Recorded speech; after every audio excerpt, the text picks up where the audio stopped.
నిజామాబాద్ జిల్లా జైనూరు మండలం పట్నాపూర్ గ్రామంలో ఎంతో ప్రతిష్ఠ చెందిన శ్రీ శ్రీ సద్గురు పూలాజీ ఆలయాన్ని ఆయన సమాధిని దర్శించుకోవడానికి వేలాది మంది భక్తులు తరలి వస్తుంటారు.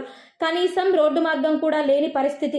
రోడ్డు వేసి దాదాపు 15 సంవత్సరాలు పూర్తవుతున్నా ఇప్పటిదాకా ఎంతో మంది కలెక్టర్లు, ఎమ్మెల్యే, ఎంపీలు వస్తూ పోతూ ఉంటారు. కానీ రోడ్డు విషయంలో మాత్రం ఎవరూ చొరవ తీసుకుంటలేరు. చూసి చూడనట్టు వ్యవహరిస్తున్నారు.